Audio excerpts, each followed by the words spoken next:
Lights, sound, camera,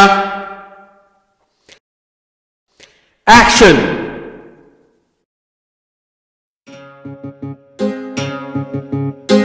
Satyajit রায়ের জন্ম শতবর্ষে বিলেতে বাঙালির নিবেদন ১ শতকের গপ্প।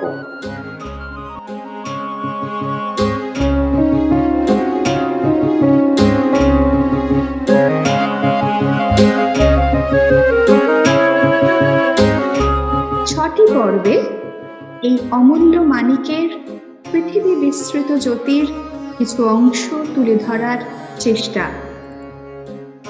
রং তুলিতে সত্যজিৎ,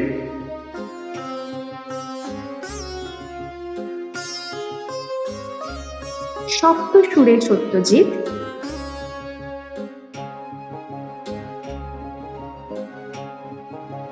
সাহিত্যিক সত্যজিৎ,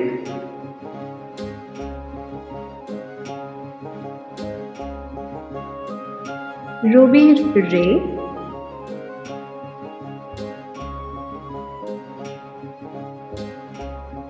সিনেমাওয়ালা সত্যজিৎ, আর আজকের পঞ্চম পর্বে রে ইন ইউকে।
সত্যজিৎ রায় সব সময় বলতেন, I am the product of both East and West, almost equally.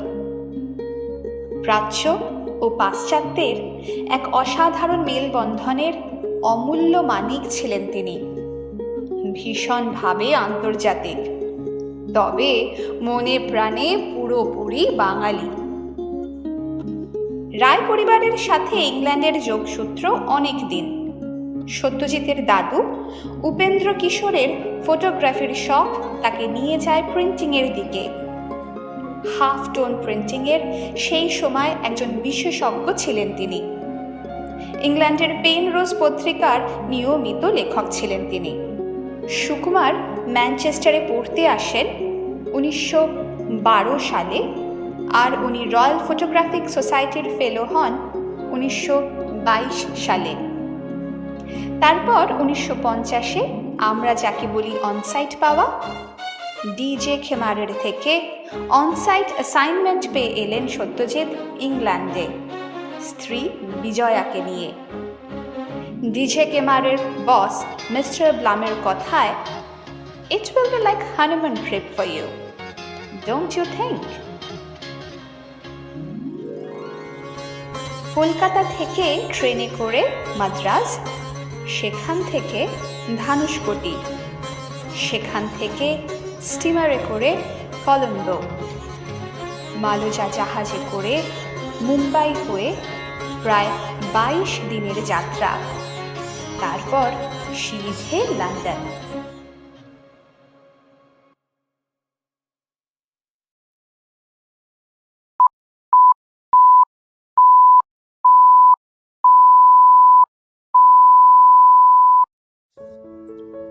Satyajit is very much a private person, as he once volunteered to me. Although he knows himself extremely well, he is guarded about revealing that knowledge to anyone else, except obliquely, to use the adjective favoured by Lindsay Anderson, who's been a friend since 1950. Most of those in Bengal who have known him since his youth feel at heart he's a loner, like his own detective hero Phelan. Not that he's a snob, he's willing to talk to anyone at any level. As a director, he's an unrivalled rapport with children, but he finds it difficult to tolerate insincerity, insensitivity or stupidity in a personal or artistic production for very long. That's why he avoids and distrusts politicians and lawyers, for instance, and why he can seem to be remote, aloof, or even cold to some. But I have yet to meet anyone with a genuine feeling for a subject that interests Ray, who didn't enjoy talking to him about it, whether it was cinema, music, painting, literature, a new scientific theory, cricket, the fast-changing face of Calcutta, someone he admires, or any of a host of other things, often quite unexpected.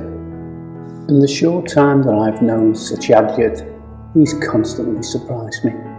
I knew about his liking for chess, crosswords and Scrabble for instance, but I never suspected his addiction to one-armed bandits.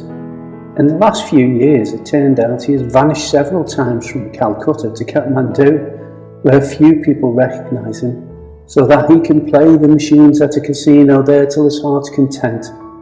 He's become a slot machine freak, says his son with a grin, who shot a television film in Kathmandu during one such visit.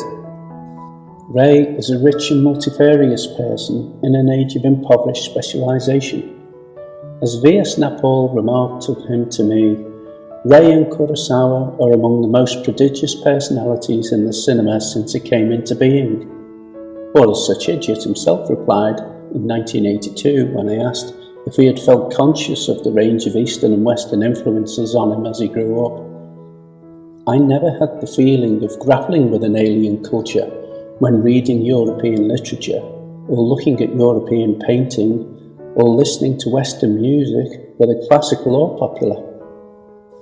To do Ray full justice would take a wide understanding of world cinema of all kinds, and of Western and Indian classical music, as well as an informed appreciation of the language, literature, music, art, religions, and the history of Bengal, the cultural confluence of India, and especially of Bengal's greatest creative figure, Rabindranath Tagore.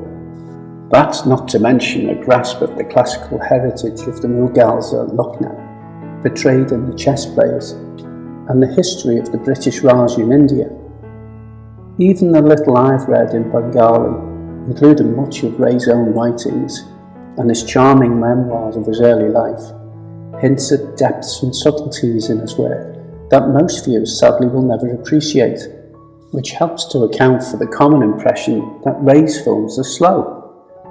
I have seldom felt this myself.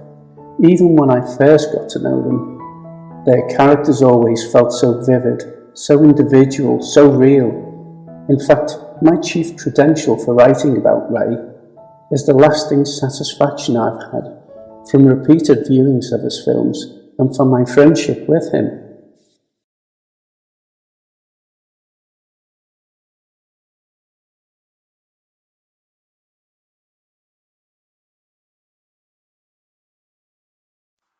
Ray in UK. না প্রথম তো হচ্ছে এই DJ কিমারের সঙ্গে যাওয়া, DJ কিমারের কাজে যাওয়া ওখানে লন্ডনে, এবং সেখানে ডিজে কিমারের কাজ এবং প্লাস ছবি দেখা, প্লাস কন্টিনেন্ট ঘোরা ইত্যাদি, সেটা 1950-তে সেটা ছিল। তো কাজে সেটা হচ্ছে প্রথম ট্রিপ, এবং যেটা খুব ইম্পর্টেন্ট ট্রিপ ওই দিক থেকে যে ডিজে কিমারের কাজের থেকেও যে ডিসি কার বাইসিকেল তীর কার, সেটা একটা খুব ইম্পর্টেন্ট একটা ব্যাপার। আর ওই জাহাজের ট্রিপটাও যেটা জাহাজে গিয়েছিলাম, তো সেটাও খুব একটা মানে ইম্পর্টেন্ট একটা লাইফের ইভেন্ট। তো প্লাস পরে তো বহুবার গেছেন, পরে বহু বন্ধু বান্ধব হয়েছে, মানে বহুবার গেছেন, লন্ডন ফিল্ম ফেস্টিভ্যালেও গেছেন এবং অন্যান্য সময় গেছেন। সেটা মানে ইউকের সঙ্গে একটা সাংঘাতিক, আর প্লাস লন্ডনে ফেলুদা তো আছেই, সেসব তো আছেই, মানে ভীষণ একটা ফেভারিট জায়গা আছে, যেটা উনি মাঝে মধ্যেই যেতে পছন্দ করতেন, এবং যে কারণে বাইপাস সার্জারি যখন হয় হিউস্টনে, তখন ফেরার পথে ওকে বলা হয়েছিল যে আপনি কি একটা কোথাও একটা এত লম্বা জার্নি না করে বাইপাসের পরে একটা কোথাও হট করবেন, আমি অবশ্যই লন্ডনে হট করবো, এসেই তো সে লন্ডনে হট করে বলা হলো। কাজে ভীষণ পছন্দ করতেন, প্রচুর বন্ধু বান্ধব ছিল, বিশেষ করে ব্রিটিশ ফিল্ম ইনস্টিটিউট এবং ন্যাশনাল ফিল্ম থিয়েটারে বহু চেনাশোনা ছিল, বহু ক্রিটিক বন্ধু ছিল, আর বহু মারি সিজন বই লিখেছেন। কানেকশনটা ভীষণ বেশি রকম ছিল ইউকের সঙ্গে, কন্টিনিউয়াস, মানে চিঠির কানেকশন ছিল, আর ফোনের কানেকশন ছিলই, সেটা সবসময় ছিল। আর আর কি বলবো, আর তো ব্রিটিশ ছবির সঙ্গে ওর ছবি মানে ইনফ্লুয়েন্স, এটা বলছেন সেরকম কিছু, মানে সেটা যদি কিছু থেকে থাকে তাহলে আমেরিকান ফিল্মস ছিল, কিন্তু ব্রিটিশ ফিল্মস নয়, সেটা ছিল। কিন্তু ব্রিটিশ ফিল্ম ডিরেক্টরের সঙ্গে অনেকেই পছন্দের ডিরেক্টর ছিলেন এবং ওদের ছবি দেখতে পছন্দ করতেন। তো এটা ছিল, এই কানেকশনটা ছিল সবসময়, এবং সেটা খুব একটা ইম্পর্টেন্ট কানেকশন ছিল।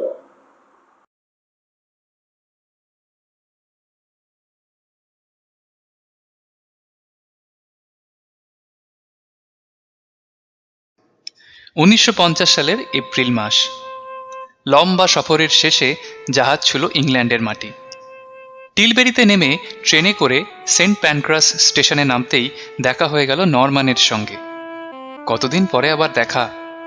মানিক জড়িয়ে ধরল নরম্যানকে। কলকাতায় কাকার বাড়িতে থাকার সময় নরম্যানের সঙ্গে আলাপ হয়েছিল মানিকের। রয়্যাল এয়ারফোর্সে ছিল তখনও। মানিকের দাবা খেলার পার্টনার ছিল এই নরম্যান। কত স্মৃতি জড়িয়ে আছে ওর সঙ্গে। ওর হ্যামস্টেড হৃদের বাড়িতেই মানিকদের থাকার সব বন্দোবস্ত করা হয়েছে। 3 তলা বাড়িতে নরম্যানের মা ওদের জন্য 2টো ঘর ইতিমধ্যেই বেশ পরিপাটি করে সাজিয়ে রেখেছেন। বিলেতের মাটিতে এমন খাতির কতজনের ভাগ্যে থাকে। লন্ডন শহরের প্রেমে পড়তে বেশি দিন লাগলো না। অদ্ভুত সুন্দর স্থাপত্য চোখে পড়ে চারিদিকে। আন্ডারগ্রাউন্ড টিউবে চড়েই অফিস যায় মানিক। অনেক সময় মাটির ওপরেও উঠে আসে সেই ট্রেন। আশেপাশে দৃশ্য মুগ্ধ করে মানিককে। ব্রিটিশরা যেন একটু বেশিই বিনয়ী। পথ চলতে সারাদিন শুধু থ্যাংক ইউ আর আফটার ইউ শুনে শুনে অভ্যেস হয়ে গেছে এখন। মানিককে অফিসের কাজেই ব্যস্ত থাকতে হয়, কিন্তু মঙ্কু অর্থাৎ বিজয়াকে সঙ্গ দেওয়ার জন্য উঠে পড়ে লেগেছে নরম্যানের বউ জুন। কাজের ফাঁকে ফাঁকেই ঘোরাঘুরি চলছে সমানতালে। মাঝে মানিকের সঙ্গে একদিন দেখা হয়ে গেল সিকোয়েন্স পত্রিকার কর্ণধার লিন্ডসে অ্যান্ডারসনের সঙ্গে। ভদ্রলোক ঠিক মনে রেখেছেন মানিকের পাঠানো লেখা রেনোয়া ইন ক্যালকাটা ওর ম্যাগাজিনে বেরোনোর কথা। নিজেই দেখা করতে এসে মানিককে জানালেন যে উনি ব্যবস্থা করে দেবেন যাতে মানিক সস্ত্রীক লন্ডন ফিল্ম ক্লাবের মেম্বার হয়ে যেতে পারে। কথাও রাখলেন তিনি। আর কে আটকায় মানিককে? প্রাণ ভরে সিনেমা দেখার শখ পূরণ করা যাবে এবারে। মঙ্কুও খুব ভালোবাসে বিদেশি সিনেমা দেখতে। ট্রাফালগার স্কোয়ারে আসার কথা হচ্ছিল অনেকদিন আগে থেকেই, কিন্তু কাজের চাপে আর হয়ে উঠছিল না। অবশেষে আজ আসা গেল। টেমসের ধারে বিগ বেন আর পার্লামেন্ট স্কোয়ার দেখার পর ডান দিকের রাস্তা দিয়ে টানা হেঁটে গেলেই বিশাল জায়গা নিয়ে তৈরি এই ট্রাফালগার স্কোয়ার। প্রতিদিন এখানে বেশ ভালোই জনসমাগম হয়। সামনেই ন্যাশনাল গ্যালারি ঘুরে দেখে মানিকের ইচ্ছে হলো 2 বছর আগে রিলিজ হওয়া বাইসাইকেল থিভস দেখতে গেলে কেমন হয়। যেমন ভাবা তেমনি কাজ।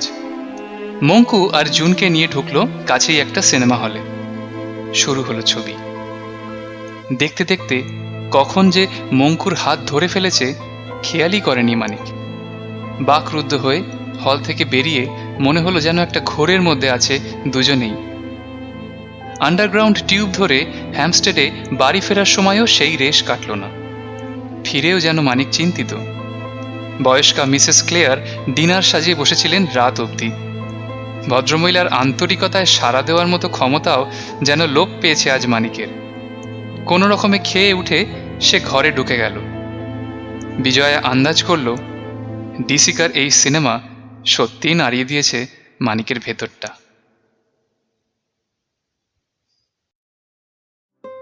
সত্যজিৎ রায় প্রথম যখন এদেশে আসেন, তো সেই সালটা 1950, এসেছিলেন কর্মসূত্রে। উনি ডিজে কিমার বলে একটি বিজ্ঞাপনী সংস্থায় চাকরি করতেন কলকাতাতে। সেখানে উনি আর্ট ডিরেক্টর হওয়ার পরে ওরা ওকে 6 মাসের জন্য একটা স্টিন্ট ওরা ওকে এদেশে পাঠান, এবং সেই সূত্রে উনি কর্মসূত্রে এসেছিলেন। এসেছিলেন যখন, তখন ছিলেন হ্যাম্পস্টেডে, নর্থ লন্ডন, মানে হ্যাম্পস্টেডে। সেখানে নরম্যান ক্লেয়ার বলে একজন ভদ্রলোক, নরম্যান ক্লেয়ারের সঙ্গে অ্যাকচুয়ালি সত্যজিতের আলাপ হয় কলকাতাতে, ব্রিটিশ আর্মিতে কর্মরত ছিলেন নরম্যান ক্লেয়ার। তো তারপরে যখন উনি লন্ডনে আসেন, তখন নরম্যান ক্লেয়ারের সঙ্গেই ওদের বাড়িতে কিছুদিন থাকেন শ্রীমতী ক্লেয়ার, এবং তার শাশুড়িও বোধহয় ছিলেন। তো সেই সময়তে সত্যজিৎ সস্ত্রীক এসেছিলেন, সত্যজিৎ এবং বিজয়া রায় দুজনেই এসেছিলেন। আর লন্ডন ফিল্ম সোসাইটির মেম্বারশিপ ওরা খুব তাড়াতাড়ি নিয়ে নেন, সেটা উনি বলেছেন। এবং তারপরে যে জিনিসটা করেন সেটা হচ্ছে যে over space of 4 months I watched 99 films। এই কথাটা সত্যজিৎ রায় অনেক জায়গায় অনেকবার বলেছেন। কেন 99-তে এসে 100-তে আটকে যাননি শেষ পর্যন্ত, সেটা অন্য কথা।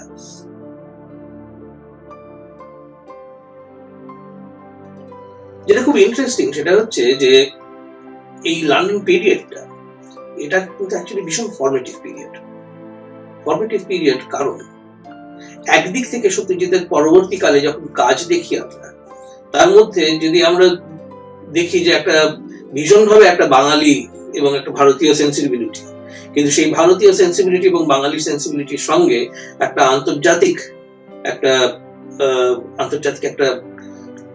অ্যাপ্রোচ বা একটা আন্তর্জাতিক ভাবনা চিন্তা, সেই জিনিসটা, সেই যে সংমিশ্রণটা, সেটা লন্ডনের ওই 6 মাসের স্টিন্টে উনি যদি না আসতেন তাহলে কতটা হতো বা কিভাবে হতো সেটা বলা খুব খুব কঠিন। কারণ ওই কয়েকটা মাস খুব ফরমেটিভ। সে সময়তে শুধু লন্ডন না, তারপরে উনি প্যারিসেও গেছেন, এবং এক সময় বলেছেন যে বেশি পয়সা ছিল না, তাই জন্য দিনে একটা মেজর মিল খেতাম, আর মাইলের পর মাইল হাঁটতাম from one museum to another. প্রচুর ছবি তুলতাম, ক্যামেরাতে অবভিয়াসলি রোল কিনতে প্রচুর পয়সা যেত, কিন্তু ফ্রান্সে গিয়েও সেটা করেছি। এবং যেটা করতে চেয়েছিলেন সেটা হচ্ছে যে চাক্ষুষ দেখতে চেয়েছিলেন অনেকগুলো জিনিস, ওর আর্ট সম্বন্ধে যে কিউরিওসিটি, সিনেমা সম্বন্ধে কিউরিওসিটি, ভিজুয়াল মিডিয়াম সম্বন্ধে কিউরিওসিটি, এবং এদেশে যেভাবে কাজ করা হয় তার যে আর্টিস্টিক ট্রেডিশন গুলো, সেগুলো সম্বন্ধে যে কিউরিওসিটি, সেই কিউরিওসিটি তার ছেলেবেলা থেকেই ছিল, কিন্তু তাকে চরিতার্থ করবার জন্য বা তাকে রিয়েলাইজ করবার জন্য যে সময়টা দরকার, সেই সময়টা উনি সেই সময়তে পেয়েছিলেন। এবং তার থেকে শুধু যে ছবি দেখেছিলেন তাই নয়, আরো অন্যান্য জিনিস হয়েছিল। দিনের শেষে কাজকর্ম করে এসে দিয়ে তারপরে অ্যাপারেন্টলি উনি পাঞ্জাবি পায়জামা পরে সন্ধ্যাবেলায় অনেকক্ষণ ধরে, দীর্ঘক্ষণ ধরে আড্ডা মারতেন। এবং সেই আড্ডাগুলোর মধ্যে দিয়েও যেটা বোঝা যায় সেটা হচ্ছে যে একটা সহজাত একটা ক্ষমতা ছিল সত্যজিতের অনেক বিষয়ে কথা বলবার, এবং সেই জিনিসটা উনি এখানে এসে সেটাকে বাড়াবার একটা সুযোগ উনি পেয়েছিলেন, এবং সেটা বলা হলো সেটা সম্পূর্ণ সদ্ব্যবহার করেছিলেন। এই ট্রিপের মধ্যেই উনি ঠিক করেন অ্যাপারেন্টলি বাইসাইকেল থিফস বা দি বাইসাইকেল থিফ, ঠিক নামে যদি বলতে হয়, ভিক্টোরিয়া ডিসিকার খুবই পরিচিত, সর্বজন পরিচিত ছবি। সেটা দেখেই উনি ঠিক করেন যে উনি ছবি করবেন। তারপরে ফেরার সময়তে জাহাজে উনি পথে পাঁচালী চিত্রনাট্য নিয়ে কাজকর্ম করতে শুরু করেন। সুতরাং সত্যজিৎ রায়ের পরবর্তী কাজকর্ম যা করেছেন সেটা দেখবার জন্য লন্ডনের এই ট্রিপটা সম্বন্ধে একটা ধারণা থাকলে মোটামুটি একটু পরিষ্কার হয় যে ঠিক কি ধরনের কিউরিওসিটি ওর ছিল, intellectual curiosity, artistic curiosity, creative curiosity, এবং সেই কিউরিওসিটি গুলো কিভাবে পরবর্তীকালে ওর ছবির মধ্যে কাজ করে।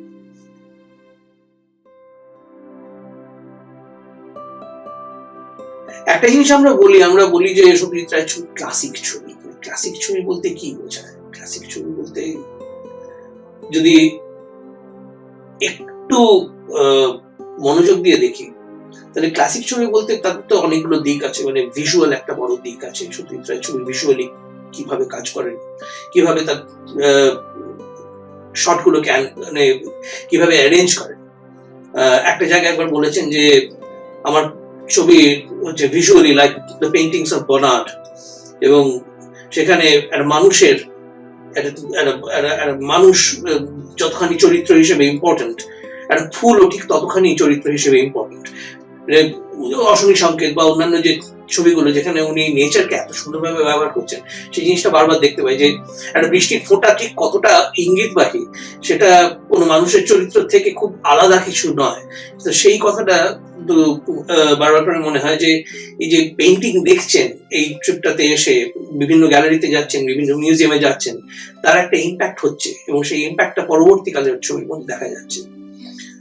তা এর থেকে আরেকটা জিনিস হয়, সেটা হচ্ছে যে সত্যজিতের ছবি যে ক্লাসিক্যাল, তার ক্লাসিক্যাল রূপটা বা ক্লাসিক্যাল ধর্মটা কিন্তু কিছুটা বোঝা যায়। মানে ক্লাসিক্যাল বলতে আমরা কি বুঝি? ধরুন সাবেক ভারতীয় পদ্ধতিতে যেখানে গল্প বলা হয়, সেখানে ভারতের নাট্যশাস্ত্র একটা খুব স্ট্যান্ডার্ড ট্র্যাডিশনাল টেক্সট। হ্যাঁ, সেখানে ভারত বলছেন যে একটা গল্পের অনেকগুলো ফেজ থাকে, আরম্ভ, প্রযত্ন, প্রাপ্তি সম্ভব, নিয়ত ফল প্রাপ্তি, ফলাগম, এরকম একটা 5টা ফেজ এই গল্প বলা হয়। পশ্চিমী ধাঁচের যেটা উৎপত্তি, সেটা গ্রিকদের কাছ থেকে, অ্যারিস্টটলের, সেখানেও এরকম একটা হয় যে প্রোলগ থেকে শুরু এবং একটা এক্সোডে গিয়ে শেষ। কিন্তু এর মাঝখানে যে সাজানোটা, এই সাজানোটার মধ্যেই হচ্ছে একটা ন্যারেটিভের যাত্রা। সত্যজিৎ সেখানে কিন্তু ভীষণভাবে ভারতের দিকে ঝুঁকছেন, মানে ভারতের নাট্যশাস্ত্রের যে কথা বারবার করে বলা হচ্ছে রস নিষ্পত্তি, সত্যজিতের ছবিগুলো এন্ড করে একটা পার্টিকুলার ভাবে, যেখানে the idea of closure, the idea of রস নিষ্পত্তি, মানে পুরো জিনিসটার মধ্যে একটা বিন্যস্ত ব্যাপার থাকবে এবং সেই বিন্যস্ত ব্যাপারটা অডিয়েন্স শেষমেশ, ছবিটা শেষ যখন হবে, তখন পুরো জিনিসটা একটা নিটোল ভাবে তার একটা সমাপ্তি হবে। সেই জিনিসটা উনি যে নিয়ে যাচ্ছেন, সেটা কিন্তু অ্যাকচুয়ালি ভারতীয় পদ্ধতি। সুতরাং একদিক থেকে উনি ওয়েস্ট থেকে অনেক কিছু নিচ্ছেন, কিন্তু তার মধ্যে কোথাও নিজের ভারতীয়ত্ব বা নিজের বাঙালিত্ব কোথাও হারাচ্ছেন না। এবং আমার মনে হয় লন্ডনের ফেস্টটা থেকে এই জিনিসটা সব থেকে বড়, সবথেকে বেশি ইম্পর্টেন্ট, যে উনি যেটা গ্রহণ করবার সেটা গ্রহণ করছেন, কিন্তু তার মধ্যে দিয়ে নিজের স্বকীয়তাকে কোথাও বর্জন করছেন না। 1947-এ বন্ধুদের নিয়ে সত্যজিৎ শুরু করেন ক্যালকাটা ফিল্ম সোসাইটি। উদ্দেশ্য ছিল ভালো বিলিতি সিনেমা দেখা। যাত্রা শুরু হয় আইজেনস্টাইনের ব্যাটলশিপ পোটেমকিন দিয়ে। প্রধানত মার্কিন, ব্রিটিশ, রাশিয়ান আর মাঝে মাঝে কিছু ফরাসি আর ইতালিয়ান ছবিও দেখানো হতো। পুদভকিনের ছবিও দেখানো হয়েছিল। অফিস ফেরত বিজয় রায়ের সাথে অনেক সিনেমা মাঝে মাঝে দেখা হতো, তবে সবই বাইরের দেশের। 1948 সালে স্টেটসম্যান পত্রিকায় সত্যজিৎ লেখেন, "What's wrong with Indian films? The raw material of the cinema is life itself. It's incredible that a country which has inspired so much of painting and music and poetry should fail to move the filmmaker. He has only to keep his eyes open and his ears. Let him do so." ইংল্যান্ডে এসে মানিকের ভালো ছবি দেখার সব স্বপ্ন পূরণ হলো। প্রথম দেখা বাইসাইকেল থিফ। সত্যজিৎ বলেন, The first film I saw there was Bicycle Thieves, 1948. It was in a double bill at the Curzon with A Night at the Opera, 1935. Aro bolen, this creates a norm which few films aspire to, let alone attain. It is a triumphant rediscovery of the fundamentals of cinema. বিজয় রায় বলেছিলেন ওনারা নাকি হলে গিয়ে 94টি cinema দেখেছিলেন আর 5-6টা London film ক্লাবে। এই হিসেবটা সত্যজিতের বলা 100টা সিনেমা দেখার সাথে মিলে যায়। Streetcar named Desire, the human voice. The men are such rascals, gentlemen of Rome. The children are watching us. Trouble in Paradise. Moti Loni. Home at 7. Red Shoes. Animal Crackers. La Règle de Jeu. Shoeshine and I, Bambini. একটা জিনিসের কথা বলতেই হয় যে সত্যজিতের এই দেশে কিছু বন্ধু ছিল এবং বিভিন্ন সময়তে সেই বন্ধুরা তার কর্মজীবনে, তার চলচ্চিত্র জীবনে নানানভাবে কন্ট্রিবিউট করেছেন। এর মধ্যে আছেন ধরুন লিন্ডসে অ্যান্ডারসন বা গ্যাভিন ল্যাম্বার্ট। এরা যৌথভাবে সিকোয়েন্স বলে একটা পত্রিকা চালু করেন এবং পরবর্তীকালে লিন্ডসে অ্যান্ডারসন ছবি করেছেন তো বটেই, ইফ বলে একটা খুব অসাধারণ ছবি হয়েছিল 1970s। তার এছাড়া সাইট অ্যান্ড সাউন্ডে লিখতেন, সাইট অ্যান্ড সাউন্ডে বহুদিন ধরে, মানে as a film critic Lindsay Anderson has a huge impact. Sight and সাউন্ডে অন্যান্য যারা যারা লিখতেন, পেনিলোপি হিউস্টন যিনি সাইট অ্যান্ড সাউন্ডের এডিটর ছিলেন, তিনি যেরকম সত্যজিতের ছবি বহুদিন ধরে শুধু তার বিষয়ে যে লিখেছেন তাই নয়, সেই ছবি যখন তৈরি হচ্ছে তার কাভারেজ উনি সাইট অ্যান্ড সাউন্ডে, মানে গোটা 1960s এ সাইট অ্যান্ড সাউন্ড দেখলে one of the pleasures of seeing it is seeing the amount of coverage that you see of Satyajit. তারপরে ধরুন ডেরেক ম্যালকম বা জনাথন রজনবাউম, ব্রিটিশ ফিল্ম ক্রিটিক যারা, তারা কিছু অসম্ভব সেন্সিটিভ রিভিউ করেছেন সত্যজিতের ছবিগুলোর যখন সেগুলো রিলিজ হয়। এবং এর মধ্যে থেকে কিন্তু একটা জিনিস দেখা যায়, সেটা হচ্ছে যে ব্রিটেনে কিন্তু সত্যজিতের ছবির একটা অডিয়েন্স একদম গোড়ার থেকে ছিল এবং সেইটে খুব শুধু পথের পাঁচালী খুব ভালো রিসেপশন পেয়েছিল বলেই নয়, তার পরবর্তী যে ছবিগুলো, মানে ধরুন অপরাজিত এখানে নমিনেশন পায়, বেস্ট ফিল্ম অ্যাওয়ার্ড নমিনেশন পায় স্টুডেন্ট অ্যাওয়ার্ডসে। তারপরে মানে যখন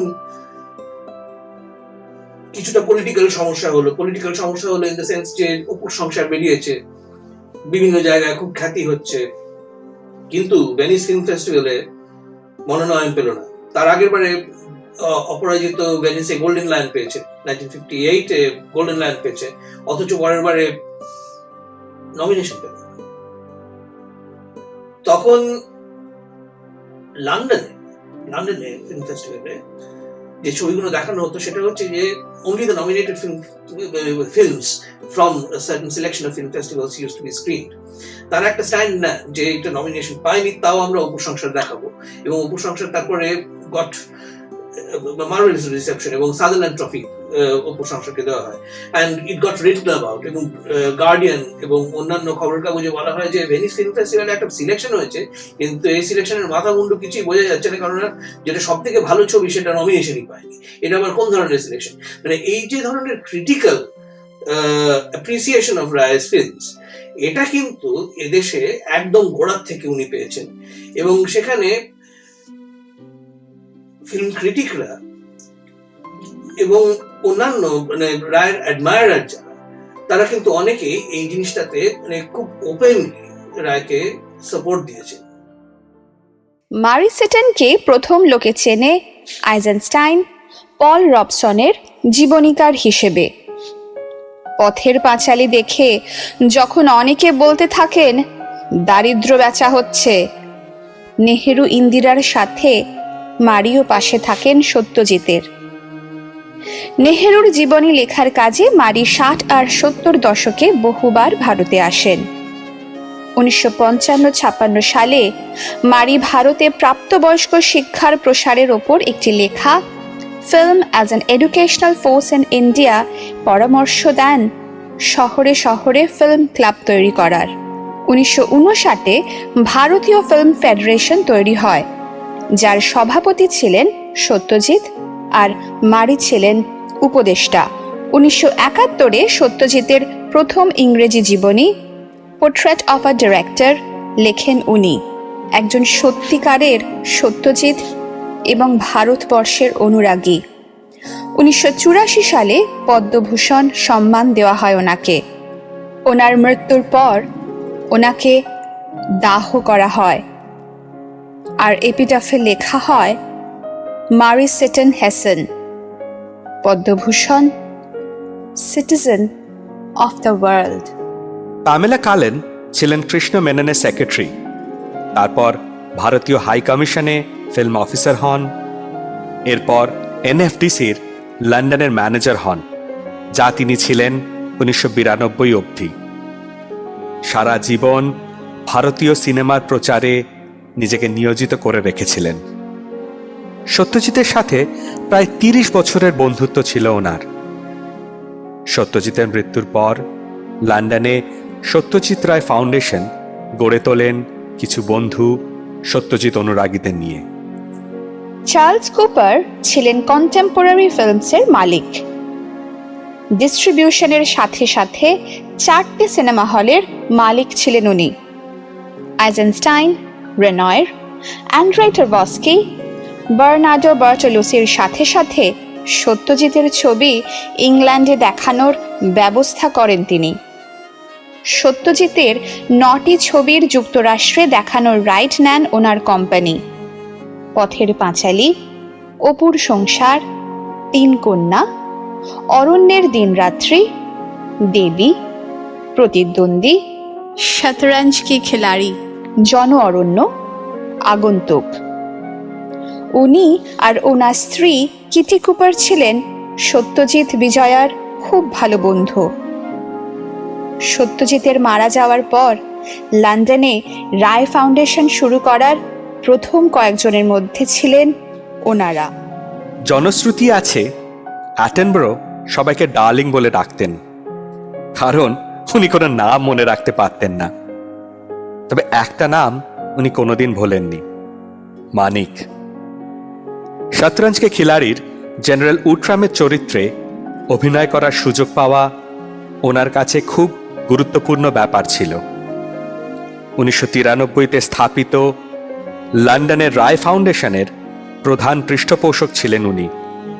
সত্যজিতের নামে ব্রিটিশ ফিল্ম ইনস্টিটিউটের পুরস্কার তার উৎসাহী শুরু হয়। নরম্যানের সাথে সত্যজিতের বন্ধুত্ব কলকাতা থেকেই। আর্মিতে কাজ করতেন। কলকাতায় থাকতে অসুবিধে হওয়ায় সত্যজিতের সাথেই ছিলেন কিছুদিন। নরম্যানেরও ক্লাসিক্যাল মিউজিক শুনতে খুব ভালো লাগতো। অনেক সময় সত্যজিৎ, বিজয়া আর নরম্যান মিলে গান শুনতেন। নরম্যান খুব ভালো বাঁশিও বাজাতেন। নরম্যানের মা মিসেস ক্লেয়ার, নরম্যানের স্ত্রী জুনের সাথে অনেক সুন্দর মুহূর্তের গল্পের কথা পাওয়া যায় বিজয়া রায়ের আমাদের কথা বইতে। ব্রিটেনের সঙ্গে যে সম্পর্কটা, এবং পরবর্তীকালে যখন শতরঞ্জ কি খিলাড়ি হয় তখন রিচার্ড অ্যাটনবরো কে দিয়ে জেনারেল উট্রাম করানো হবে, তো এটা নিয়ে ভাবনা চিন্তা করা হয়েছে। রায়ের সঙ্গে প্রডিউসার সুরেশ জিন্দাল পরেও বলেওছেন যে অ্যাটনবরোকে করতে বলা যেতে পারে। তো তারপরে একটা মিটিং অর্গানাইজ করা হয়েছে এবং অ্যাটনবরো ওয়াজ ভেরি ফোর্থকামিং। এন্ড অ্যাটনবরোর মধ্যে ওই জিনিসটা ছিল, এবং উনি তখন উনি গান্ধী করবেন বলে লড়ে যাচ্ছেন। তখনও গান্ধী হয়নি, কিন্তু গান্ধী হয়তো তো গান্ধী যখন করলেন তখন তো প্রচুর অস্কার পেয়ে, মানে সে একেবারে ভয়ঙ্কর। কিন্তু তার আগে থেকেই Richard Attenborough is a huge figure in British cinema, but massive admirer of Ray's work. Ray যখন বলেছেন যে আপনি জেনারেল উট্রামের চরিত্রটা করবেন, অ্যাটনবরো, জনশ্রুতি হচ্ছে যে অ্যাটনবরো বলেছিলেন আপনি আমাকে টেলিফোন ডিরেক্টরি করতে বললে আমি তাও করে দিতে পারি। সুতরাং এই যে সম্পর্কগুলো, সেটা থেকে একটা জিনিস বোঝা যায় যে এদেশে রায়ের বন্ধু এবং অ্যাডমায়ারারদের একটা সংখ্যা ছিল। রায়ের প্রথম যিনি বায়োগ্রাফার মারি সিটন, তিনি খুব অল্প কয়েকটি বায়োগ্রাফি লিখেছেন। খুব নোটেবলি পল রোবসনের বায়োগ্রাফি লিখেছেন, সার্গেই আইজেনস্টাইনের বায়োগ্রাফি লিখেছেন, জওহরলাল নেহরু বায়োগ্রাফি লিখেছেন এবং রায়ের বায়োগ্রাফি লিখেছেন, এবং সেটা অত্যন্ত সুখপাঠ্য, অত্যন্ত সুপাঠ্য, বহুদিন ধরে পাওয়া যেত না। প্রথম এডিশন এবং দ্বিতীয় এডিশনটা বোধহয় 1970s এর শেষের দিকে বেরোয়, তারপরে বহু বছর পাওয়া যেত না। আবার সম্প্রতিকালে বোধহয় 2003-2004 পরে আবার নতুন করে একটি এডিশন বেরিয়েছে, একটি পরিমার্জিত এবং পরিবর্ধিত এডিশন বেরিয়েছে। কিন্তু পরবর্তীকালে অবশ্য অ্যান্ড্রু রবিনসন রায়ের আরেকটি বায়োগ্রাফি লেখেন, সেটা অনেক পরে বেরোয়, সেটা 1980s A. Richard Attenborough. He was our chairman of the আমাদের সোসাইটির, উনি ছিলেন চেয়ারম্যান। আর বিশিষ্ট ভদ্রলোক, জানো, আমার সঙ্গে খুবই ঘনিষ্ঠ ছিল। মাঝে মধ্যে এনএফটিতে আমরা চা খেতাম, আর যখনই কলকাতায় যেতাম বলতেন উনি, বিজয়াকে একটা চিঠি দিয়ে দিতেন, আমার নমস্কার, আমার গ্রিটিংস দেবে, আর ফেরবার সময় বৌদিও একটা কিছু দিতেন, আমি করে দিতাম। তারপর আমরা চাফা খেতাম, ইয়ে করতাম। কখনো কোনো হয়তো ভালো ছবি এসছে, বলতো আমার কাছে অনেকগুলো পাঠিয়েছে, তুমি যাবে আমার সঙ্গে। ইট ওয়াজ আ ভেরি জেন্টলম্যান। সেই ওখানেই আবার সে ওই বললো লেট আস টক অ্যাবাউট মনিক, ওটা উনি বলতেন আর কি। হতো নানা রকম হতো, তবে এক্স্যাক্টলি কি হতো অতদিন আগে তো আমার মনে নেই। তারপরে আস্তে আস্তে দেখলাম, আমি ওকে বলতাম যে তুমি একলা আসছো, শিলা মানে ওর বউ, শিলাকে বললো শিলা ভুলে যাচ্ছে সব। আমি যে ঠিক আছে। হঠাৎ আমি লক্ষ্য করলাম, মানে যার সঙ্গে এতদিন ধরে চেনা, আমার সঙ্গে তার রোজ দেখা হতো না, মাঝে মধ্যে দেখা হতো, তখন হয়তো আমাকে ফোন করে বলছে আমার অফিসে চলে এসো, এনএফটিতে আমরা একসঙ্গে চা খাবো। আচ্ছা, বা আমরা চলো, আমরা তুমি তো এখানে ওখানে খেতে ইয়ে করো, চলো আমরা ইয়েতে যাবো, হয় এনএফটি ইয়েতে, অথবা আমরা রয়্যাল ফেস্টিভ্যাল হলে ওখানে ইয়েতে রেস্টুরেন্টে গিয়ে খাবো। আচ্ছা, খাবো না ওই আর কি, স্যান্ডউইচ এইসব। তা তখন দেখলাম যে একদিন আমাকে বললেন, তুমি কিছু মনে করো না, আমি তোমার নামটা ভুলে যাচ্ছি। Sorry, I beg your pardon. তার লক্ষ্য করলাম উনি অনেক কিছুই ভুলে যাচ্ছেন, খুব কষ্ট হয়েছিল। বাট যতদিন উনি ঠিক ছিলেন, হি ওয়াজ এ গ্রেট হেল্প। আর ওর নামে তো অনেক কিছুই আমরা পেয়ে যেতাম। লর্ড রিচার্ড অ্যাটেনবারা, সে হয়তো আমাদের কাছে ডিকি ছিল, কিন্তু পাবলিকের কাছে তো এটাই ছিল তো। আর অ্যাবসলিউটলি এ পারফেক্ট জেন্টলম্যান। মানে আমি মাঝে মধ্যে ভাবতাম হাউ লাকি আই ওয়াজ যে এই ধরনের মানুষদের সঙ্গে আমি মিশতে পেরেছি। আর ওনাকে আমার খুব ভালো লাগতো। হি ওয়াজ এ রিয়েল জেন্টলম্যান। দেখো, আমি আমার কর্মসূত্রে তো অনেক মানে ক্লাসে ইংলিশ জেন্টলম্যানদের সঙ্গে আমি মিশেছি, যারা আমার সঙ্গে কাজ করতো, পার্টিকুলার আমার যারা বস ছিল। তারপরে আমজনতা যখন আস্তে আস্তে ঢুকে পড়লো 70s 80s এতে, জিনিসটা আস্তে পাল্টাতে আরম্ভ করলো। এইসব লোকেদের খুব একটা পেতাম না। তো ওনার সঙ্গে যখন খুব ঘনিষ্ঠতা খুব বেশি হয়ে গেল, অ্যাবসলিউটলি মানে আই লাভড হিম। রায়ের ছবি এবং ছবির যে অ্যাপ্রিসিয়েশন, সেটার একটা খুব বড় চর্চার যে জায়গাটা, সেটা কিন্তু দেশে ছিল। সেটার আরেকটা ইম্প্যাক্ট হচ্ছে ইউনিভার্সিটিতে যে পড়ানো হয়, ফিল্ম স্টাডিজ ডিপার্টমেন্টে পড়ানো হয়, তো সেখানে ফিল্ম কালচার বা ওয়ার্ল্ড সিনেমা এই ধরনের নানা ধরনের মডিউল হয়। অথবা অটোর ডাইরেক্টরস বলতে মানে যে ধরনের ডিরেক্টর, কিছু ডিরেক্টর আছেন, তারা অলমোস্ট এন্টায়ারলি তাদের ছবির উপরে একটা সার্বভৌমত্ব, তারা তাদের ছবির উপরে তারা সেই দক্ষতা তারা জাহির করতে পারেন। রায় তাদের মধ্যে অবশ্যই একজন, এবং যে কারণে এই বিভিন্ন ধরনের ফরম্যাটে, বিভিন্ন ধরনের মডিউলের অংশ হিসেবে রায়ের ছবি পড়ানো হয়। আমি নিজেও পড়িয়ে থাকি। আর যেটা খুব ইন্টারেস্টিং সেটা হচ্ছে যে এই ছবিগুলো দেখানো হচ্ছে এমন একটা অডিয়েন্সকে, ধরুন 2021 সালে যে ছেলেটি বা মেয়েটি ব্রিটেন একটি বিশ্ববিদ্যালয়ে পড়তে এসেছে, সে চলচ্চিত্র পড়ছে বা কোনো ধরুন হিস্ট্রি ডিপার্টমেন্টে কেউ পড়ছেন, এম্পায়ার সম্বন্ধে পড়ছেন, তাকে দেখানো হলো দ্য চেস প্লেয়ার্স, হ্যাঁ, শতরঞ্জ খেলাড়ি দেখানো হলো। তার রিসেপশন কি হবে? 40-50 বছর আগে তৈরি একটা ছবি, তার ভালো লাগবে, কেন লাগবে না?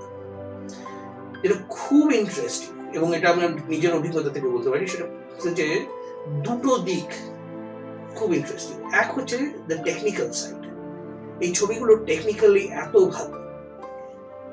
আমার ছাত্রছাত্রীদের মধ্যে অনেকে যেরকম জিজ্ঞেস করেছে শতরঞ্জি খিলাড়ির যে নাইট সিকোয়েন্স গুলোতে, যেখানে ওই ভেনিশিয়ান ব্লাইন্ডস গুলোর মতন, যেখানে তার পেছনে যে চরিত্রগুলোকে দেখা যাচ্ছে, ওটা লাইটিং কিভাবে হয়েছে। এবং সেখানে তখন বলতে হয় যে হ্যাঁ, সত্যজিৎ রায়, সৌমেন্দু রায়, বংশী চন্দ্রগুপ্ত এরা ইন্টেরিয়ার্স তৈরি করেছেন এবং লাইটিং তৈরি করেছেন এমন একটা ভাবে যেটা একটা 2021 এর অডিয়েন্সকে এখনো ভাবাতে পারে। সেটা কম কথা। অথবা যখন আমি history of technology, cinema technology, film টেকনোলজির বই ঘাটি, সেখানে যখন দেখি যে বলা আছে যে হ্যাঁ, এই যে ইন্টেরিয়ার্স এ বাউন্স লাইটিং, এই বাউন্স লাইটিং যেভাবে ব্যবহার করা হয়েছে, হলিউডেও হয়েছে এবং অন্যান্য জায়গাতেও হয়েছে, কিন্তু এর প্রধান উদ্ভাবকদের মধ্যে সত্যজিৎ রায় এবং সুব্রত মিত্র অপরাজিত ছবিতে করেছেন কাজ। তখন মনে হয় যে হ্যাঁ, যে সিনেমা জিনিসটা শুধু গল্প বলার জন্য নয়, সিনেমার যে টেকনিক্যাল ইনোভেশনের যে জায়গাটা, সেখানে কিন্তু এরা কিন্তু একদম পরিষ্কার দাগ রেখে দিয়ে গেছে, যেটা পরবর্তীকালের ফিল্ম মেকারদের পক্ষে উপযোগী হয়েছে, তাদের লাভবান করেছে। তো পশ্চিমে কিন্তু রায়ের টেকনিক্যাল দিকটা একটা খুব বড় দিক হিসেবে দেখা হয়। ডিস্টেন্ট থান্ডার যেরকম, ডিস্টেন্ট থান্ডার বা অশনি সংকেত, ডিস্টেন্ট থান্ডারে যে রিভিউটা বেরোয়, তার মধ্যে প্রধান একটা ব্যাপার ছিল যে ছবিটাতে রঙের ব্যবহার, অসম্ভব সুন্দর রঙের ব্যবহার। ঠিক এটা খুব অদ্ভুত হচ্ছে যে এখানে রঙের ব্যবহারটা নিয়েই কথা বলা হচ্ছে, এবং রঙের ব্যবহারটাকে বলা হচ্ছে যে ছবিটার ন্যারেটিভের একটা খুব ইম্পর্টেন্ট অঙ্গ। দেশে কলকাতায় কয়েকজন সমালোচক এক্স্যাক্টলি একই কারণে সত্যজিৎকে খুব ক্রিটিসাইজ করেছিলেন, যে মন্বন্তর নিয়ে, মানে ফ্যামিন নিয়ে একটা ছবি, সেখানে এরকম এত প্রিটি রং কেন? কিন্তু রংটা যে একেবারে অন্য অর্থ বহন করতে পারে, সেটা রিসেপশনটা কিন্তু এদেশে কিন্তু একেবারে অন্যরকম ভাবে হয়েছে। প্রায় ছবির রেট্রোস্পেক্টিভ হয়েছে বিভিন্ন সময়তে, খুব রিসেন্টলি হয়েছে, ব্রিটিশ ফিল্ম ইনস্টিটিউট কয়েক বছর আগে একটা রায় রেট্রোস্পেক্টিভ করেছে। এখানে চ্যানেল 4 খুব রেগুলারলি প্রতি বছর একটা ইন্ডিয়ান ফিল্ম সিজন করতেন, তাতে রায়ের ছবিগুলো খুব ভালো প্রিন্ট উইথ ইন্ট্রোডাকশনস এর দেখাতেন। এটা কিন্তু ওরা 1980s-এও করতেন। তো রায় একবার বলেছিলেন যে আমার ছবির ভালো প্রিন্ট আমি কলকাতায় পাই না, কিন্তু আমার কিছু বন্ধু আছেন বিদেশে, তারা চ্যানেল 4 এর প্রিন্ট গুলো খুব ভালো সাবটাইটেলস, সেগুলো রেকর্ড করে ভিডিও ক্যাসেট করে আমাকে পাঠিয়ে দেন। তো এরকম নানা ধরনের রিপোর্ট হয়েছে। কিন্তু একটা জিনিস বোঝা যায় যে একটা চর্চার জায়গা কিন্তু এদেশে রায় সিনেমা নিয়ে ছিল, এবং সেটা এখনো আছে। সেটা এখনো বিভিন্ন ইউনিভার্সিটিতে অনেকে কাজ করেন, অনেক একাডেমিক কাজ করেন, অনেক ছাত্র রায়ের ছবি দেখেন, তার থেকে অনেকটাই শেখেন, এবং সেটা একটা খুব বড় দিক বলে আমার মনে হয়। হাইড পার্ক কর্নারে একটা হোটেল আছে, হাইড পার্ক হোটেল, ওরকম একটা কি নাম, ওই হোটেলটাতে ওটা কেউ একটা নিয়ে এসেছিল, আর কোন একটা খবরের কাগজ, মানে ওনার বেনিফিশিয়ারি দিয়ে, ওখানে গিয়ে দেখি শুধু অক্সফোর্ড আর কেমব্রিজ আর লন্ডন ইউনিভার্সিটি সব, মানে খবর পেয়ে যেত, খবর রাখা পেয়েছিল, এবং বিজ্ঞজন, মানে সবই বিজ্ঞজন, সবকটা বিজ্ঞজন। আর থেকে কেমব্রিজ অক্সফোর্ড থেকে যারা আসতো, মানে তারা ওই ঠাকুর দেখছে, ভগবান দেখছে, এই গোছের ব্যাপারটা আমি তাদের মুখ চুকুনো লক্ষ্য করতাম। ওনার একটা সুবিধা ছিল, প্রথমত ওনার স্ট্যাচার, ওনার ইংরেজি, ওনার এক্সট্রাঅর্ডিনারি শার্পনেস, এইগুলো সকলকে মুগ্ধ করত। কেমব্রিজ থেকে একাডেমিকরা আসছে, ইয়ং ছেলেরা, কিছু মধ্যবয়সী লোকেরা, বা অক্সফোর্ড থেকে বা লন্ডন ইউনিভার্সিটির বিভিন্ন জায়গা থেকে, সাসেক্স ইউনিভার্সিটির প্রফেসর অফ ড্রামাটিক স্টাডিজ একটি ইয়ং মেয়ে, খুবই ভদ্র ইংরেজ মেয়ে, দেখা করতে এলো, আলাপ হলো, পরিচয় হলো, তারপরে বললো আই এম অড।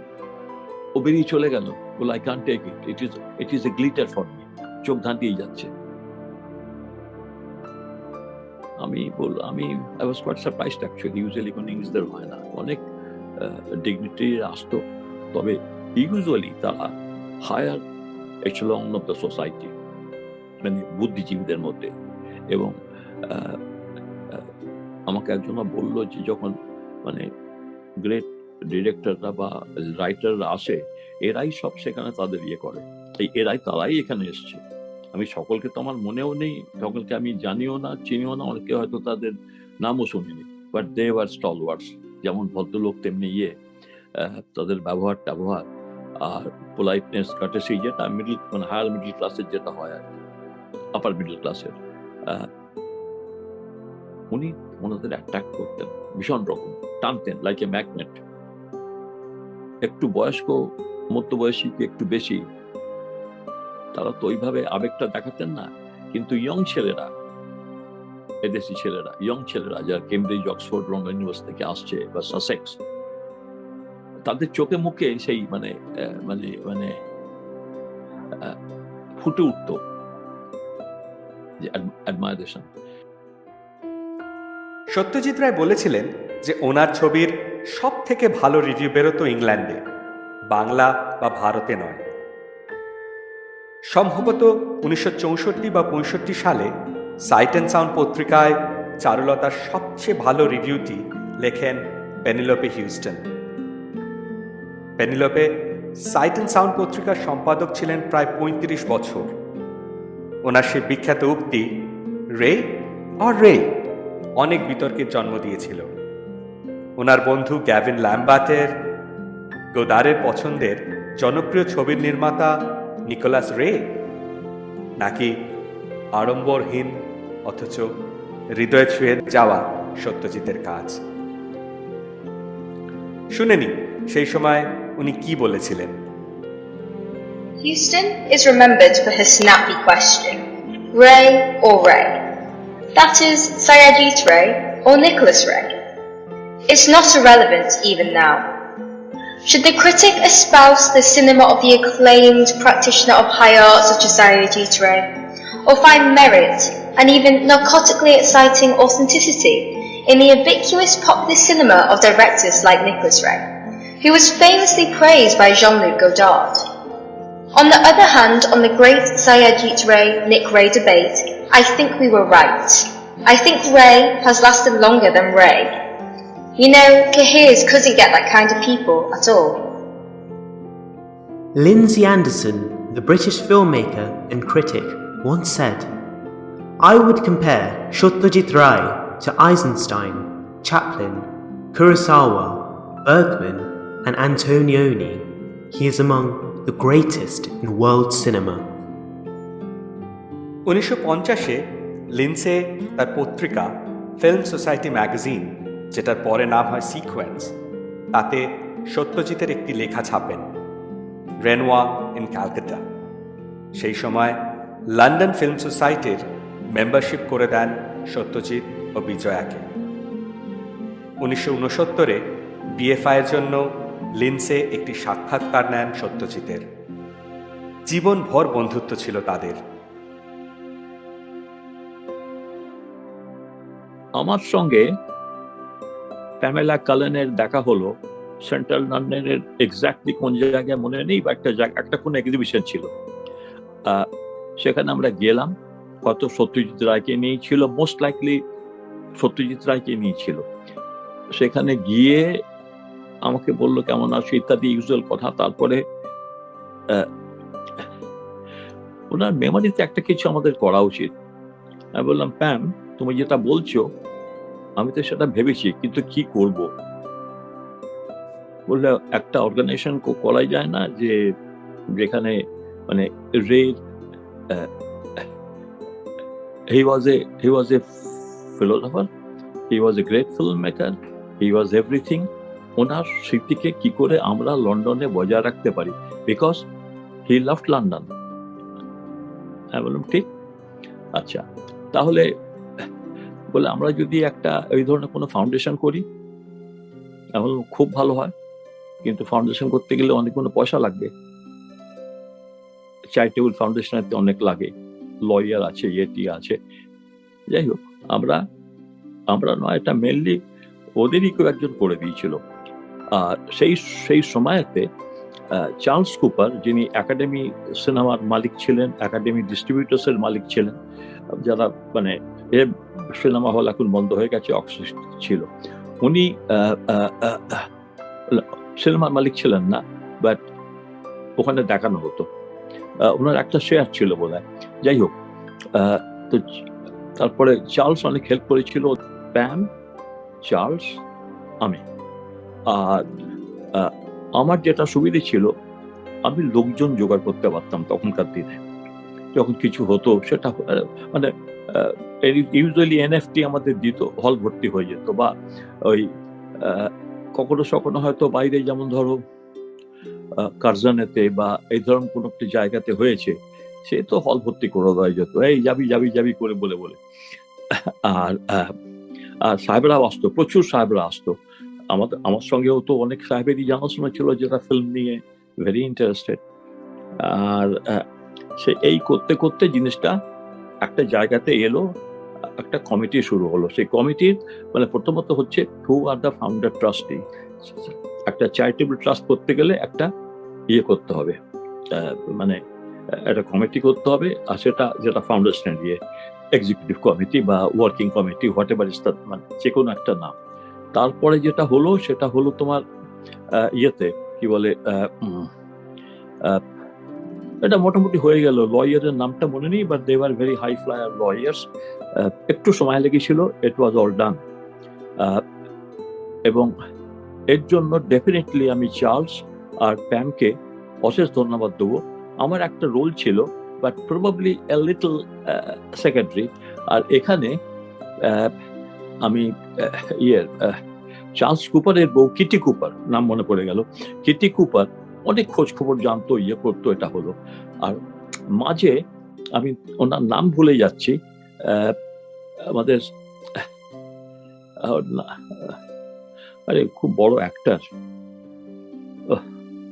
যাই হোক নামটা আমার খেয়াল করছে না, আমাদের ইন্ডিয়ান অ্যাক্টার সায়েদ জাফরি। সায়েদকে আমি বললাম, সায়েদ তুমি ভাই একটু তোমার বউ বললো, বউ তো তোমাদের মিটিং এ যাবে। যাই হোক, ওর বউয়ের নামটা মনে করতে পারছি না। ওর বউ কিন্তু ও ভীষণ মানে কানেকশনের মেয়ে, ওই এটিএ করে আমাদের বহুভাবে সে হেল্প করেছিল। আর এদের অনেক গুণ ছিল, নো কোশ্চেন অফ দ্যাট। আর আরো দু একজন এসেছিল যারা ঠিক আছে, ওকে, আচ্ছা। আর এই পর্যন্ত করে আস্তে আস্তে হলো কি, যে ছবি দেখানো শুরু হলো। 1 বছরের মধ্যে মোটামুটি আমরা ভালো রকম আমরা শুরু করলাম। এই সময়তে যাতে আমরা পয়সা উঠাতে পারি, এলটন জন উনি একটু ইন্টারেস্টেড হলেন। তো উনি একটা ওনার মানে এলটন জন ফাউন্ডেশন তরফ থেকে আর আমাদের জয়েন্টলি একটা ছবি দেখানো হয়েছিল। এলটন জন একটা টেবিল করেছিল, সেই টেবিলেতে মানে একটা টেবিলেতে 5-6 জন কি 7 জন, কজন বসতো আমি জানি না, মনে পড়ছে না। আমি যেতে পারিনি কোনো একটা বিশেষ কারণে। এবং ওখানে আমাদের প্রায় 1 লক্ষ টাকার উপর ওঠে বাউন্ড। আমি যখন টাকা বলবো মানে এখানকার টাকা। আচ্ছা, তার মধ্যে 50,000 আমরা পাই, 50,000 এলটন জন নেয়। ও বলেছিল, দেখো আমরা তো এইভাবেই এটা করেছি, আমি যদি পারতাম। আমি বললাম, তুমি ওর থেকে আরেকটা আমাদের দিতে পারবে না? বললো, পারতাম, যদি না অলরেডি আমাদের একটা প্রোটোকল থাকতো। তারপরে বললো যে ঠিক আছে, আমার খেয়াল করছে না এলটন জন নিজের পকেট থেকে কিছু দিয়েছিল কিনা, দ্যাট আই ক্যানট রিমেম্বার। এর মধ্যে আমি একটা কোন ছবিতে স্যাম বেনেগেল যখন এখানে এলো, প্রায় আসতো আর থাকতো ইয়ের কাছে, লেডি পাওয়েলের বাড়িতে। আমি লেডি পাওয়েলকে জানতাম। যখন স্যাম বেনেগেল আসতো অফিসিয়াল আনঅফিসিয়ালিটি, ওর বাড়িতে থাকতো। ছোট্ট একটা দরজাটা ভালো, ঢুকেই দেখলে এই কি জগতে এলাম, বিরাট বিরাট ভেতরটা বোঝা যায় না, দারুণ মানে বাড়ি কেনা খুব। ওইখানে কিছু মিটিং ফিটিং হতো, ও খাওয়াতেও ভালো। তা আমি স্যাম বেনেগেলকে আমি বললাম যে, শ্যাম সাহেব, your next film will be released very soon. I think you will be officially told very soon by Pam. আমি আর আকিল ওনার সঙ্গে কথা বলছিলাম, তো তখন আকিল बोलो ज्योति साहब हम बोलेंगे, बोलो अगर आप कुछ दे दें तो उसको हम लोग NFT में दिखाएंगे, पहला शो उसका जो पैसा आएगा हम लोगों को हो जाएगा। अगर आप इसको, ये कोई मजबूरी नहीं है, अगर आप इसको मान लें, एहसान करें, तो हम लोग अरेंजमेंट करेंगे वैसा। এক কথাতেই রাজি হয়ে গেল, বললো নট এ প্রবলেম। বললো মারি সিটন দুটো অটোবায়োগ্রাফি লিখেছেন উনি, একটা আইজেনস্টাইন আর একটা সত্যজিৎ রায়। ওকে বলতাম যে তুমি কি করেছো, তুমি বললো তুমি বাংলায় কি বলবে, বাংলা এটা বলা যায় না। বললো তুমি যদি হিন্দুস্তানি ল্যাঙ্গুয়েজ বলে বলবো। বললো হোয়াট ইজ দ্যাট, কামাল কিয়া, মানেটা বুঝিয়ে দিলাম। ওর একদম ওই অ্যালবার্ট হলের পাশেই একটা রাস্তা ছিল, সেইখানে মার্কেট ইয়েতে ওর একটা বাড়ি ছিল। এই যে তোমার চ্যানেল 4-এর যে ইন্টারভিউটা হয়েছিল সেটা ওই বাড়িতে হয়েছিল। এটা 1984-এ যতটুকু মনে পড়ছে, হয়তো একটু এদিক ওদিক হতে পারে। শেক্সপিয়ার ওয়ালা বলে মার্চেন্ট আইভরির যে ছবিগুলো, তো ইসমাইল মার্চেন্ট এন্ড জেমস আইভরির যে ছবিগুলো, সেগুলো যখন ভারতে হয়েছে সেগুলোর সঙ্গে উনি কোনো না কোনো ভাবে এখানে সেখানে যুক্ত হয়েছেন, মানে পরোক্ষভাবে। কিন্তু প্রত্যক্ষভাবে যুক্ত হয়েছিলেন 1965-এ, যখন শেক্সপিয়ার ওয়ালা বলে যে ছবিটা করা হয়েছিল, তাতে ফেলিসিটি ক্যান্ডল, ইট ওয়াজ আ ডেবিউ রোল, রাইট? রায় বলেছিলেন যে মিউজিকটা তৈরি করতে, তো রায় পুরো ছবিটার মিউজিক করেছিলেন এবং সেটা খুব অদ্ভুত কম্পোজিশন। মানে তার মধ্যে অনেকগুলো জায়গা, যেরকম পরবর্তীকালে রায়ের ছবির মিউজিকের সঙ্গে অনেক মিল পাওয়া যায়, সেরকম অনেক দিক থেকে অনেক বেমিলের জায়গাও আছে, কারণ এখানে অনেকখানি এক্সপেরিমেন্ট করবার সুযোগ উনি পেয়েছিলেন। ইসমাইল মার্চেন্ট আর জেমস আইভরি যদিও নাগরিক হিসেবে মার্কিন ছিলেন, তবে তাদের চিত্রনাট্যকার রুথ ছিলেন ব্রিটিশ। আর 90-এর দশকে মার্চেন্ট আইভরি ফিল্মস যুক্তরাষ্ট্রে থিতু হয়।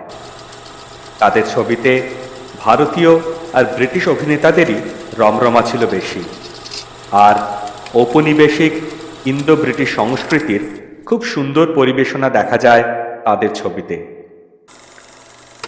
মার্চেন্ট আইভরির 1963 সালের ছবি দ্য হাউস হোল্ডার, যেটি ছিল শশী কাপুরের প্রথম ইংরাজি ছবি, সেখানে সত্যজিতের প্রভাব ভীষণভাবে দেখা যায়। জেমসের সাথে আলাপ হয় সত্যজিতের কলকাতায়। সিনেমা করছেন শুনে সত্যজিৎ বলেন সুব্রত মিত্রকে নিয়ে কাজ করতে, যিনি পুরো ছবিটাকে এক অদ্ভুত সাদা কালোর আবহে সাজিয়ে দেন। তার সাথে সত্যজিৎ ছবির সঙ্গীতে সাহায্য করেন। আর কি করেন সেটা জেমসের মুখ থেকেই শোনা যাক। After The Householder was edited, it still seemed very unwieldy, not very nicely done. I asked Ray if I could bring the film to show him. He said, sure, come on. So Ismail and I climbed on the train. We took the Hindi version of it, all those cans. There must have been 24 cans or something.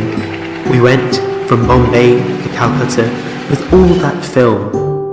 He saw it and liked it. He thought there was something there to work with.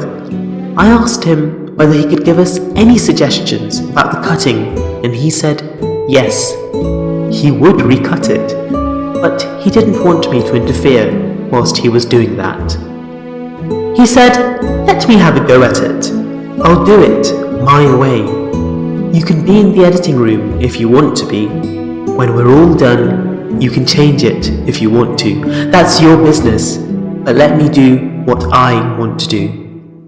So then he and his editor, Dulal Dotto, recut the film. They took about 4 days and gave it a new shape. It was Ray who suggested that it go into a flashback form.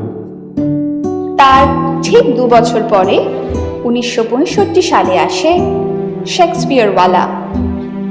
যেখানে সত্যজিৎ আর পর্দার পিছনে না থেকে সামনে এসে সঙ্গীত পরিচালনা করেন।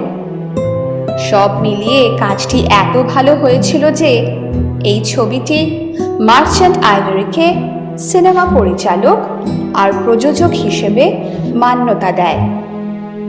ইসমাইল মার্চেন্ট তার ইন কাস্টাডি সিনেমাটিকে তার পুরনো বন্ধু সত্যজিৎকে উৎসর্গ করেন। মার্চেন্ট আইভরির উদ্যোগে সত্যজিৎ রায়ের 9টি ছবি পুনরুজ্জীবিত হয়ে ওঠে। লন্ডনের সত্যজিৎ রায় ফাউন্ডেশনের অন্যতম পৃষ্ঠপোষক ছিলেন ওনারা।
প্রফেসর শঙ্কু তার 25 বছর বয়সে লন্ডন আসেন স্বর্ণপর্ণী গল্পে, আর সত্যজিৎ এসেছিলেন 29 বছর বয়সে। আর ফেলুদাকেও সত্যজিৎ নিয়ে এসেছিলেন লন্ডনে ফেলুদা গল্পে। আর সবচেয়ে মজার কথা হলো শঙ্কু ওঠেন বন্ধু সন্ডার্সের বাড়ি, যেটা ছিল হ্যাম্পস্টেডের উইলকবি রোডে। সত্যজিৎ 1950-এ একই গলিতে থাকতেন বন্ধু নরম্যানের বাড়িতে। লন্ডনে ফেলুদা 1989-এর দেশ পুজো সংখ্যায় প্রকাশিত হয় এই উপন্যাসটি। উপন্যাসের নামে অনুপ্রাস না থাকলেও সত্যজিতের লন্ডনের স্মৃতির অনুরণন শুনতে পাওয়া যায় এই উপন্যাসে। এক মক্কেলের ভুলে যাওয়া বন্ধুকে খুঁজে বার করতে ফেলুদা আসে লন্ডনে, তোপসে আর লালমোহন বাবুকে সাথে নিয়ে। আর প্রতিবারের মতোই ABCD, Asia's best crime detective এর মগজাস্ত্রে উদ্ধার হয় রহস্য। ফেলুদা এর আগে আর পরেও দেশের বাইরে গেছে, তবে যত কাণ্ড কাঠমান্ডু, নেপাল আর গ্যাংটকের গন্ডগোলে সিকিম, যেটা তখন ভারতের বাইরে ছিল, সেগুলোকে আর যাই হোক বিলেত বলা যায় না। বাঙালির বিলেত হল ইংল্যান্ড, আর ফেলুদা সত্যজিতের প্রথম বিলেত যাত্রা লন্ডনই। জানি না অন্য উপন্যাস লিখতে গিয়ে ওনাকে কত পড়াশোনা করতে হয়েছিল, তবে লন্ডনের অলিগলিতে ঘুরে বেড়ানো সত্যজিৎকে বিশেষ ভাবতে হয়নি বোধহয়। পিকাডিলি না পিকলি সার্কাসের রিজেন্ট প্যালেস হোটেলে ওঠেন ওরা।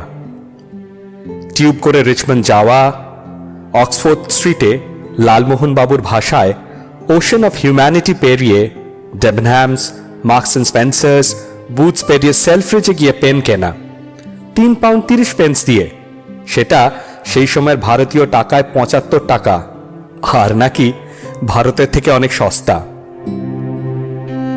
এই রাস্তায় বোধহয় সত্যজিৎ আর বিজয় রায় অনেকবার হেঁটেছেন আর কিনেওছেন অনেক কিছু সেলফ্রিজ থেকে।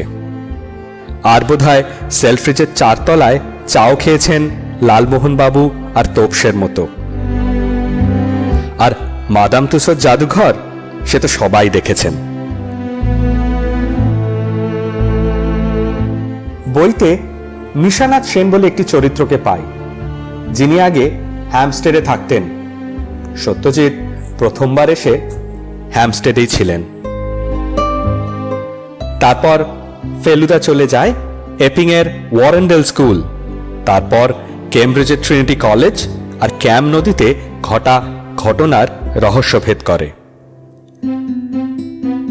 আর বেকার স্ট্রিটে গিয়ে গুরু শার্লকের কাছে গিয়ে বলা ফেলুদার সেই উক্তি, গুরু তুমি ছিলে বলেই তো আমরা আছি, আজ আমার লন্ডন আসা সার্থক হলো। কে জানে, কোনো একবার বেকার স্ট্রিট হাঁটতে হাঁটতে ফেলুদার প্লট বোধহয় কোনোদিন মনে এসেছিল মানিকের।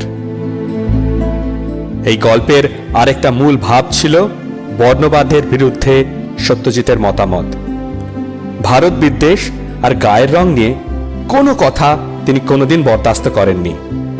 শোনা যায় ডিজে কিমারের লন্ডন অফিসে এরকম একটা ঘটনা ঘটেছিল সত্যজিতের সাথে। তারপর থেকে উনি বেনসনের অফিসে বসে কাজ করতেন, আগের অফিসে ফিরে যাননি। সেই জন্য লন্ডনে ফেলুদা বোধহয় শুধু একটা গল্প নয়, সত্যজিতের লন্ডনের ডায়েরি। এই লন্ডনের পথে পথে ফেলুদার ঘোড়াকে খুব সুন্দর করে দেখান শাগনিক চ্যাটার্জি তার তথ্যচিত্র ফেলুদার 50 বছরে।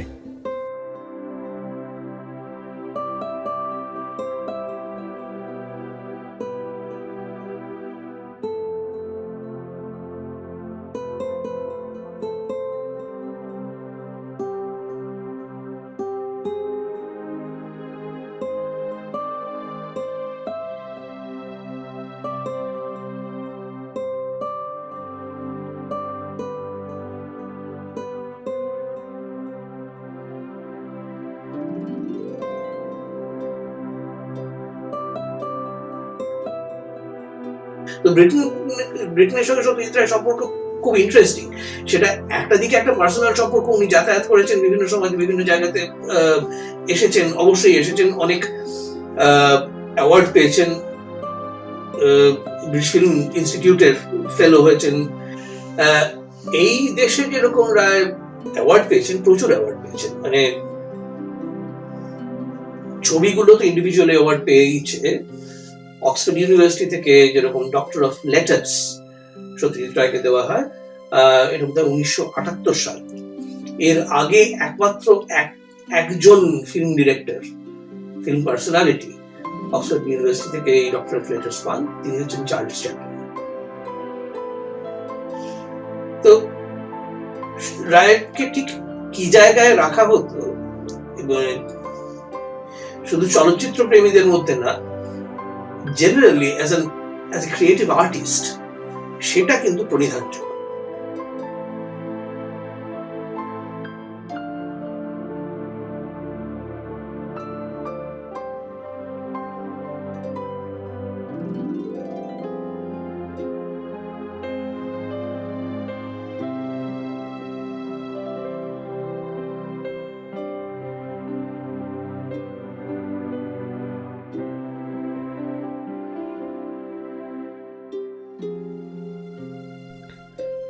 এক শতকের গল্প অনুষ্ঠানের আমাদের পরবর্তী নিবেদন সিনেমাওয়ালা সত্যজিৎ।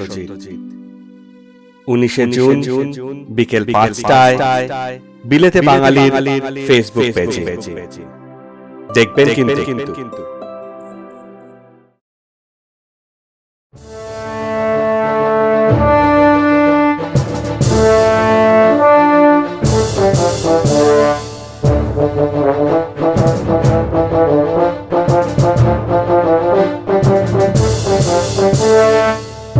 Thank you.